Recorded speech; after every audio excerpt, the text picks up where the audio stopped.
વિશ્વનો સૌથી મોટો ઉત્સવ એટલે રણોત્સવ। 4 મહિના સુધી ઉજવાતો આ ઉત્સવ હવે પૂર્ણતા ભણી છે।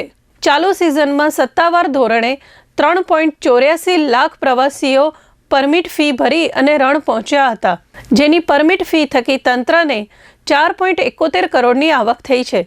સફેદ રણમાં પ્રવેશ માટે તંત્ર દ્વારા ₹100 પરમિટ લેવામાં આવે છે।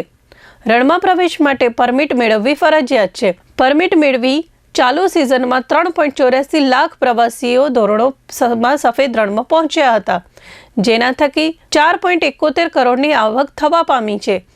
આ આવકનો ધોરડો ગામના વિકાસમાં વહીવટી તંત્ર દ્વારા ઉપયોગ કરવામાં આવે છે।